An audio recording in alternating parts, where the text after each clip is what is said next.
We possess a 4,500-year-old Excel spreadsheet, a logbook by a middle manager named Mirror that details everything about the Great Pyramid's logistics. We know who baked the bread, we know the alcohol content of the beer, and we have the payroll receipts. We have the receipts for everything, except the one thing that actually matters, the blueprints. For centuries, we've looked at the Great Pyramid of Giza as the ultimate construction project, assuming it was built like a Lego set block by block, from the ground up. But what if we've been looking at it backward? A new mathematical model suggests the pyramids weren't built in the way we understand building.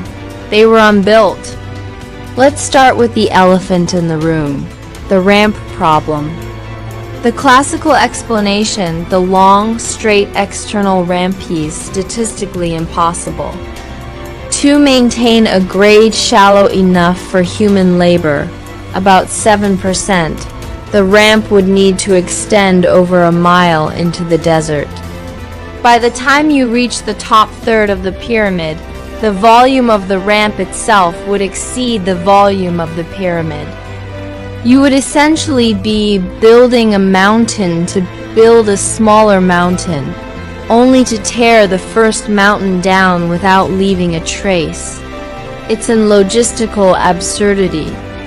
So, architects pivoted to the spiral ramp theory.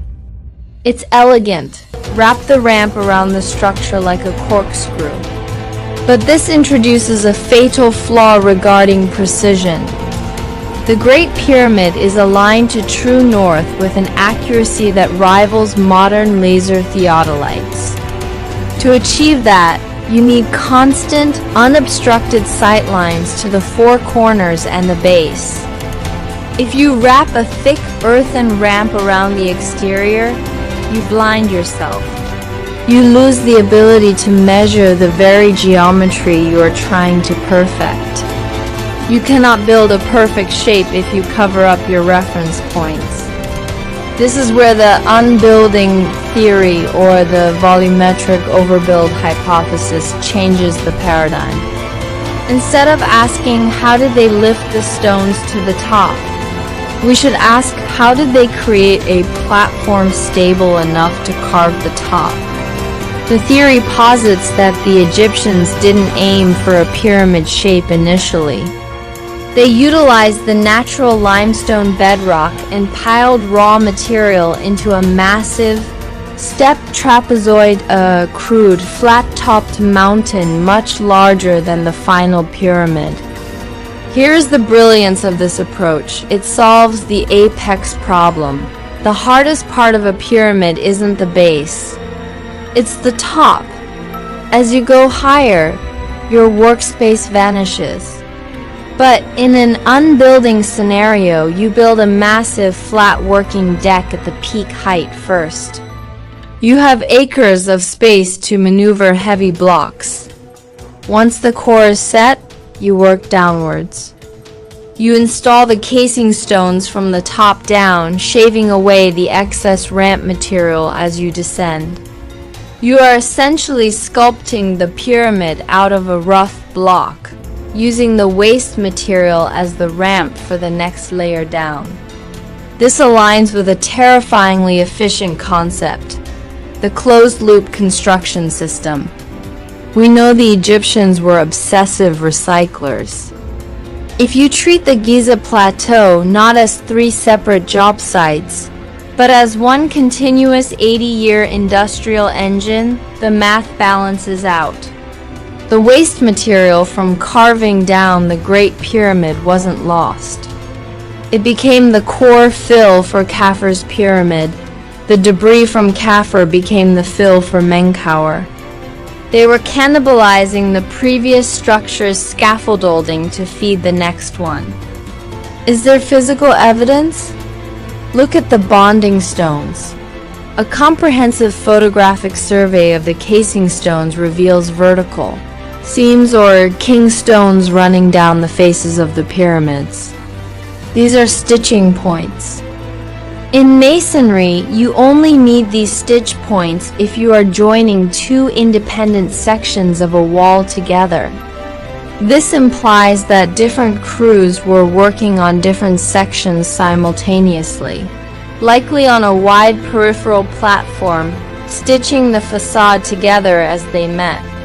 This construction method requires a massive, surrounding deck, exactly what the trapezoidal overbuild provides.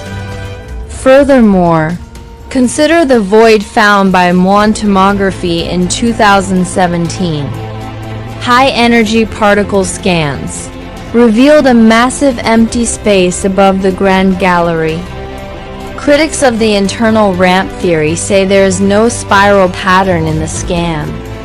But if the pyramid was built via a subtractive method, utilizing the core structure itself as part of the lift mechanism, those voids aren't necessarily ramps. They could be internal counterweight runs used during the overbuild phase, later sealed up but never filled. We also have to address the negative evidence. The reason we don't find the massive external ramps is that they were designed to be consumed. The Egyptians viewed these structures as sacred geometric forms. A sacred form cannot bear the scars of its creation. The final step of the process was a ritualistic cleansing, erasing the tool marks, polishing the casing stones from the top down, and removing the evidence of the labor. The absence of the construction mechanism is not a failure of archaeology. It is the success of the architect. The tragedy of Giza is that we are looking for a singular magic bullet, a machine, a hidden ramp, or an alien intervention that makes the impossible easy. But the reality is likely far more impressive. It was a triumph of supply chain management, recursive engineering, and a civilization that operated on a timeline we can barely comprehend. They didn't have lasers. They had time, and they had the discipline to turn a mountain into a mathematical constant. If this unbuilding theory holds true, the pyramids are not just tombs. They are the leftovers of the greatest recycling project in human history. They are the result of a subtractive process, a survivor of a massive industrial cannibalization engine that consumed the Giza Plateau to leave a monument behind. Today, we are dismantling the ramp theory and looking at the evidence that suggests the Egyptians didn't just stack stones. They sculpted mountains. If you want to understand how the impossible becomes possible, you have to stop adding and start subtracting. Thanks for watching.